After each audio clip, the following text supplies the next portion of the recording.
దోచుకున్నావు, కానీ మంచినీళ్ళు మాత్రం తీసుకురాలేదు. మంచినీళ్లు తీసుకొస్తాం చాలా సులభమైన విషయం. దీనికెందుకు ఇంత ఇబ్బంది పడుతున్నారు? నేను ఒకటి చెప్పనా? మా గ్రామంలో ఒకసారి నీళ్ళ కష్టం వచ్చింది. అప్పుడు అందరూ నా దగ్గరికే వచ్చారు. కొట్టు కొట్టు, మాకు నీళ్లు కావాలి అని చెప్పారు. వెంటనే నా చేతిలో ఉండదు లాగి ఒక్క దెబ్బ కొట్టాను. అది పడిందే నీళ్లు బుస్ అని పైకొచ్చాయి. ఇక నీళ్ళ కష్టం కూడా ఎగిరిపోయింది. ఆ తర్వాత ఈ ఊర్లో సముద్రం వచ్చింది. ఇప్పుడు అర్థమైంది బాబు, ఈ ఊర్లో సముద్రం ఉండడానికి కారణం ఎవరు అని.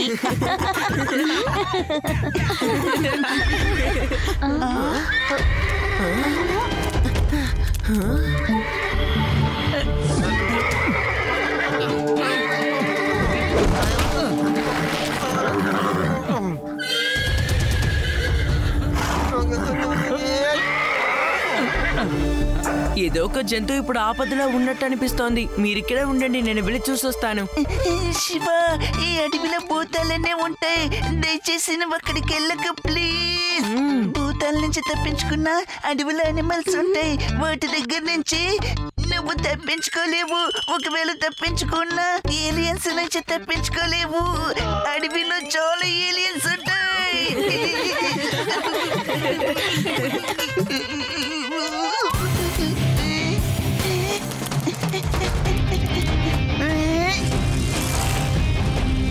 రండి గైస్, మనం కూడా వెళ్దాం.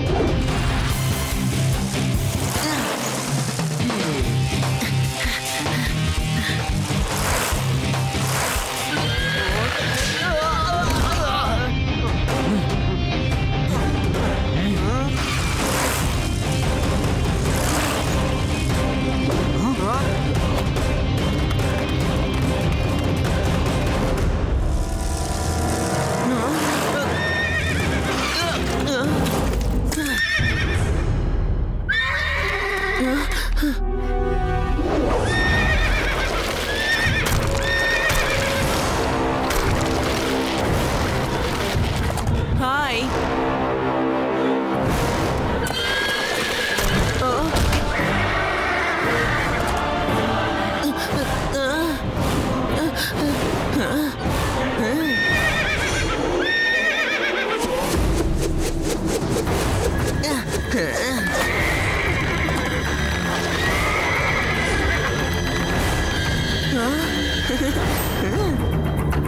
నువ్వు దిగులు పడకు, నేను నిన్ను బయటికి లాగుతాను.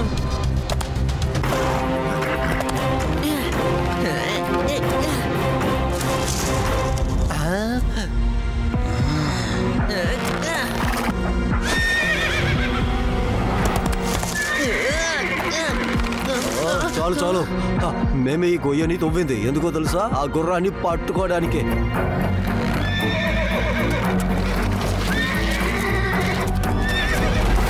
అంకుల్, ఇది స్వేచ్ఛగా ఉండే జంతువు. దీన్ని స్వతంత్రంగానే ఉండనివ్వండి. మిమ్మల్ని కూడా ఇలాగే కట్టేసి తీసుకువెళ్తే ఎలా ఉంటుంది? గణేష్, ఈ కాలం పిల్లలు ఎంత తెలివిగా ఆలోచిస్తున్నారో చూసావా? అంతా టీవీ చూసి చెడిపోయారు. మర్యాదగా దాన్ని వదిలేయండి, లేకపోతే. చూడు పిల్లాడా, నువ్వు ప్రాణాలతో ఉండాలనుకుంటున్నావా వద్దనుకుంటున్నావా? పిల్లాడని మాత్రం చెప్పొద్దు అంకుల్.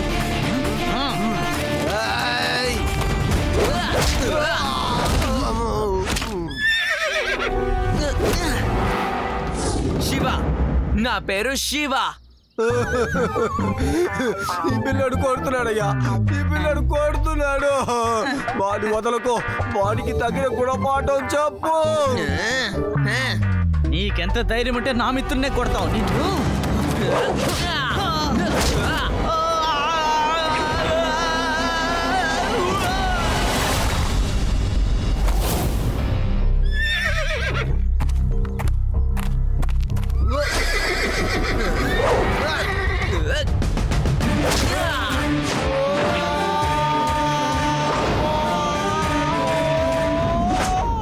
థ్యాంక్ యూ మిత్రమా.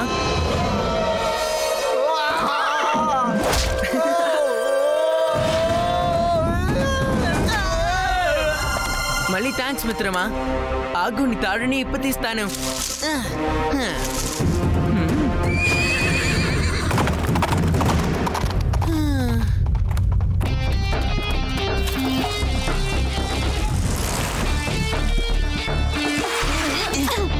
శివ, ఏమైంది? ఒక అందమైన నలుపు గుర్రం వేటగాళ్ళు వేసిన ట్రాప్ లో ఇరుక్కుపోయింది. నేను దాన్ని వాటి నుంచి కాపాడాను. ఇప్పుడు అది పారిపోయి వెళ్ళిపోయింది. వాళ్ళెవరో ఏమైనా తెలిసిందా? వాళ్ళిప్పుడు ఆ గుర్రం కోసం పెట్టిన ట్రాప్ లోనే ఉన్నారు. అంటారు కదా, ఎవరు తవ్విన గోతులో వాళ్ళే వెళ్ళి మళ్ళీ పడతారని. అది నిజమైంది. అరే, నేను వచ్చే వరకు వెయిట్ చేసే పని కదూ. ఆ వేటగుర్రంతో ఒక రౌండ్ వెళ్ళేవాళ్ళం. దాని మీద సవారీ చేయడం చాలా కష్టం, ఎందుకంటే అది ఈ అడవి జంతువు కదా. నేను దాన్ని కాపాడాను, అయినా కూడా అది నన్ను దాని దగ్గరికి కూడా రానివ్వలేదు. అది నిజంగానే మెరుపు వేగంతో వెళ్ళింది.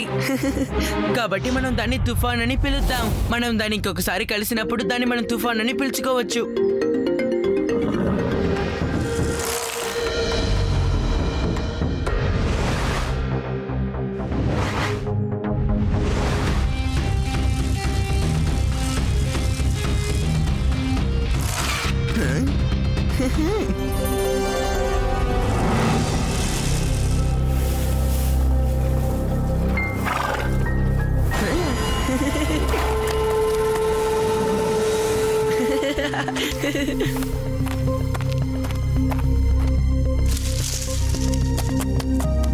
తుఫాన్, ఇదిగో తీసుకో. నీకు ఇవ్వంటే ఇష్టం కదా, తిను. ఇదిగో తిను. భయపడకు, మనం మిత్రులమే కదా, కాబట్టి నన్ను చూసి భయపడకు.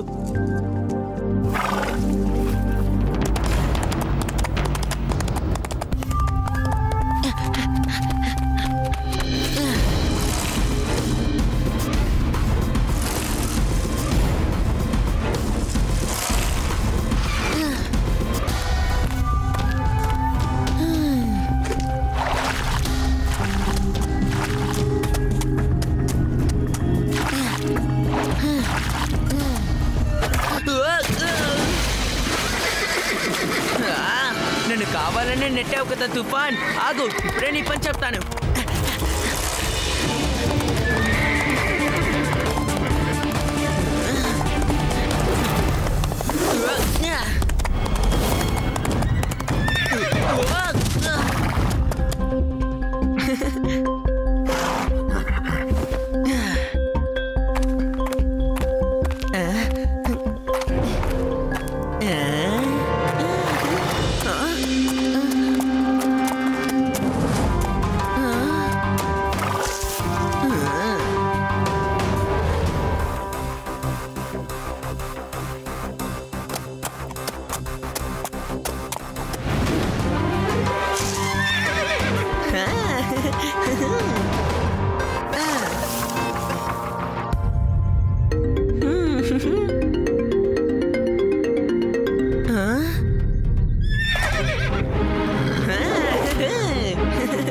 తుఫాన్, ఈ రోజు నుంచి మనం ఫ్రెండ్స్.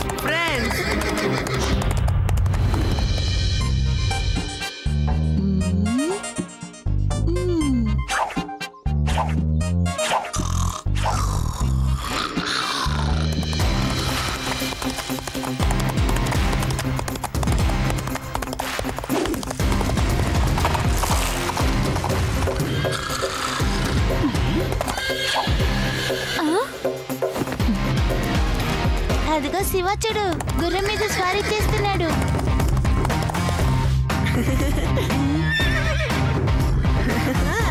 ఏ శివ, మేము కూడా గుర్రం ఎక్కచ్చా?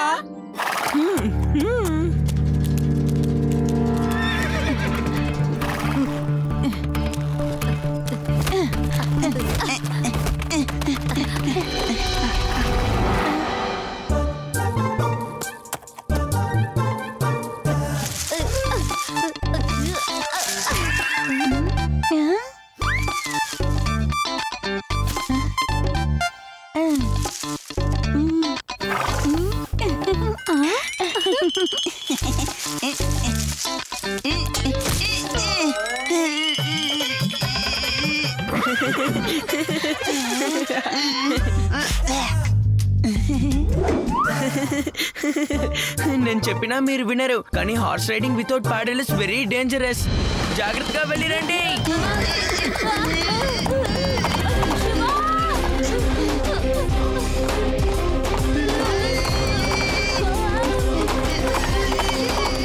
శివ అప్పుడే చెప్పాడు, తన మాట వినకుండా వచ్చేసాను.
శివ, ఎప్పుడు మన వేదాస నగరంలో జరిగేటట్టుగాని 2 రోజుల్లో మనకి హార్స్ రేస్ జరగబోతుంది. ఆ రేస్ లో గనక ఈ తుఫాన్ పాల్గొంటే తప్పకుండా గెలుస్తుంది. వద్దు, దాన్ని అక్కడికి తీసుకురాకూడదు. తీసుకొస్తే ఎవరైనా దీన్ని పట్టుకుంటారు.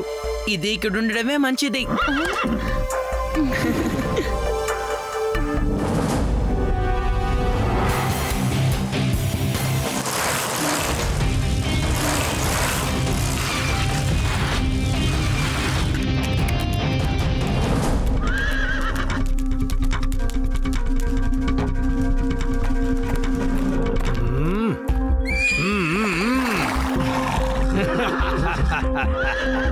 హే జానీ, ఎందుకు ప్రతిసారి ఈ ఊరి పేరు చెడగొట్టడానికి నువ్వు పోటీలో పాల్గొంటున్నావు? నువ్వు ఈ రేసులో ఎప్పటికీ గెలవలేవు.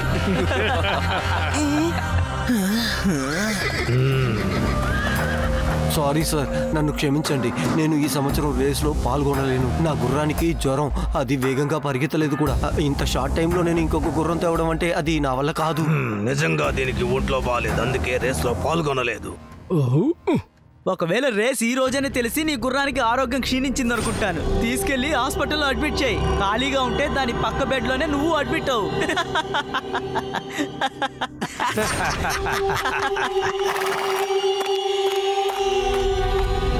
ఇలా చూడండి తాతయ్య, ఎంతో కష్టపడి ఈ రేసుని మన ఊర్లో జరుపుతూ ఉన్నాం. కానీ ఈ సంవత్సరం వేదాస్ నగర్ నుంచి ఎవరూ పాల్గొనటం లేదు. ఇది మనం బాధపడవలసిన విషయం. మీరు ఎంత ప్రయత్నించినా గెలవలేరు, ఎందుకంటే ఈ ఏడాది కూడా నేనే గెలుస్తానని రాసి పెట్టుకున్నాను. వేదాస్ సిటీకి కప్పు చేయించేలాగా ఒక మనిషి దొరికితే బాగుంటుంది. అయ్యయ్యో, ఇది చాలా పెద్ద సమస్య ఎలా ఉంది. మనూరులో రేస్ జరుగుతుంటే మనోళ్ళు ఒక్కరు కూడా పాల్గొనలేదు చూడు. ఇదంతా తలుచుకుంటే నాకు చాలా బాధగా ఉంది. అయ్యో అయ్యో. పార్టిసిపెంట్స్ లేకపోతే నేను పార్టిసిపేట్ చేస్తాను. ఈ సంవత్సరం రేస్ లో నేనే గెలుస్తాను. నా గుర్రం తుఫాన్ తో పాటు. దాన్ని ఇక్కడికి తీసుకురావడం సమస్య అవుతుంది అనుకున్నాను, కానీ ఇది మన వేదాస్ నగర్ పరువుకి సంబంధించింది. కాబట్టి రేపు మనం రేస్ లో కలుద్దాం. అరే శివ, ఎక్కడికి వెళ్తున్నావు? చెప్పు వెళ్ళు, ఆగు.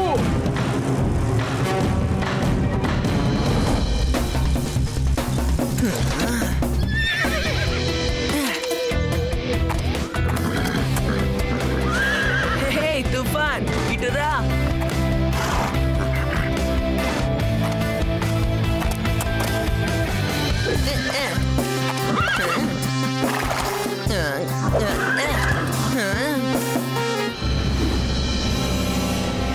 Hey, come on, come on. Hey, come on. Hey, come on. Hey.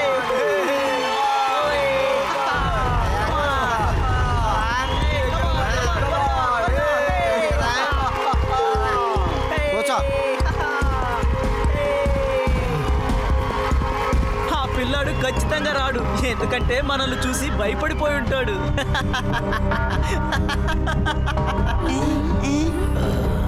Race ప్రారంభించడానికి ఇంకా 3 నిమిషాలే మిగిలి ఉంది. వేదాస్ నగరం నుంచి ఎవరూ పాల్గొనలేదు. ఇక మనం ఆలస్యం చేయకుండా రేసు మొదలు పెట్టాల్సిందే.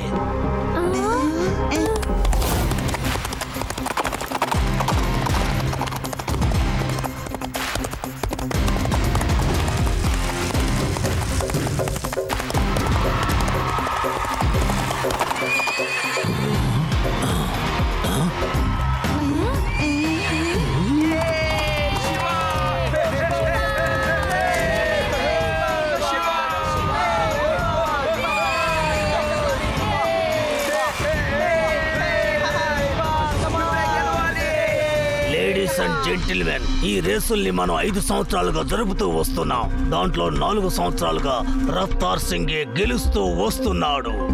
ఈ సంవత్సరం అతన్ని దాటి ఇంకెవరైనా గెలుస్తారా? ఈ సంవత్సరం చిన్నవాడైన శివ ఈ పోటీలో పాల్గొంటున్నాడు. All the best Shiva. చూడు, గుర్రపు స్వారీలో కింద పడ్డానికి చాలా అవకాశం ఉంది తమ్ముడు, జాగ్రత్తగా ఉండాలి. అలా కింద పడినా మళ్ళీ గుర్రం వెక్కి కూర్చుంటాను, మీరు దిగులు పడకండి. ఒక్కసారి గుర్రం మీద నుంచి కింద పడిన వాడు మళ్ళీ ఇంతవరకు గుర్రం ఎక్కి స్వారీ చేసినట్టు చరిత్రలో లేదు. పర్వాలేదు, ఆల్ ద బెస్ట్. ఒకసారి రూల్స్ అండ్ రెగ్యులేషన్స్ చెప్తాను. ఈ రేస్ కోర్సుని 3 సార్లు చుట్టేసి రావాలి. 3వ రౌండే ఫైనల్ రౌండ్ అవుతుంది. మర్చిపోకండి, 3 రౌండ్లు తప్పకుండా తిరగాలి. అందరూ సిద్ధంగా ఉన్నారా? Gets set go.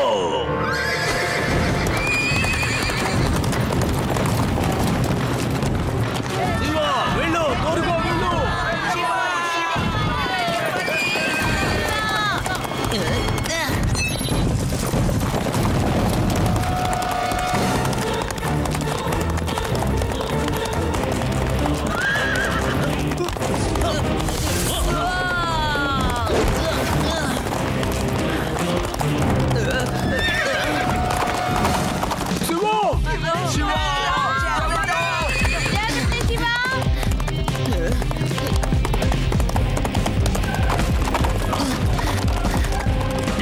ఆపేయండి, దయచేసి రేసుని ఆపేయండి.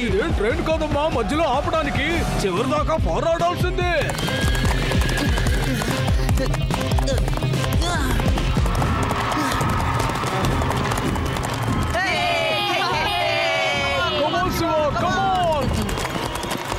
Very good Shiva.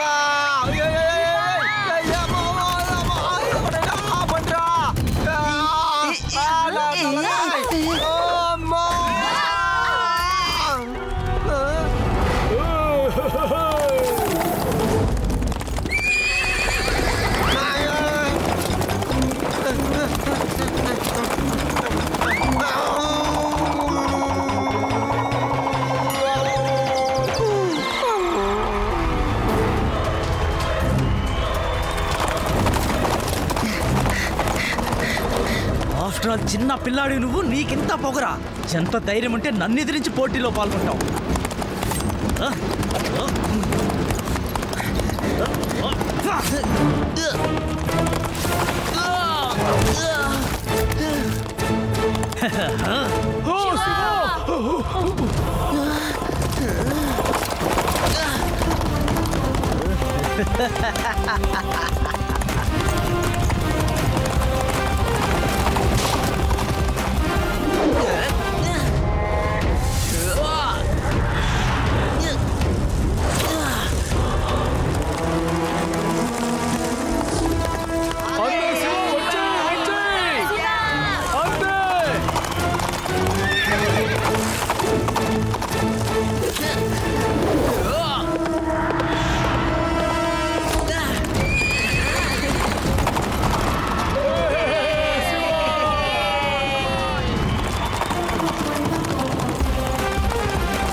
పిల్లాడని మాత్రం చెప్పొద్దు అంకల్.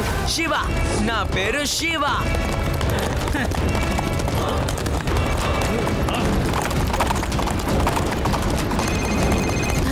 శివ, ఎందుకని నువ్వు వెనక వెళ్తున్నావు? నేను ప్రయత్నం చేస్తున్నాను. తుఫాన్ ఇంతకంటే వేగంగా వెళ్ళలేకపోతోంది. తుఫాను అడవిలో ఉంటుంది. తనకి ఈ బెల్ట్లు వేయడం అలవాట్లేదు కదా, అందుకని నువ్వు ఆ బెల్టులు తీసేస్తే తను వేగంగా వెళ్తుంది. Yes Reva, good idea.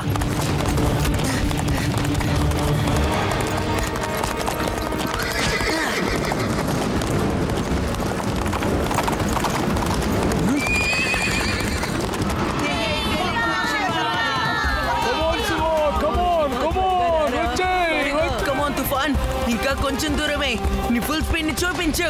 ఇది మన కోసం కాదు, ఇది వేదాస్ నగరం పరువుకి సంబంధించింది.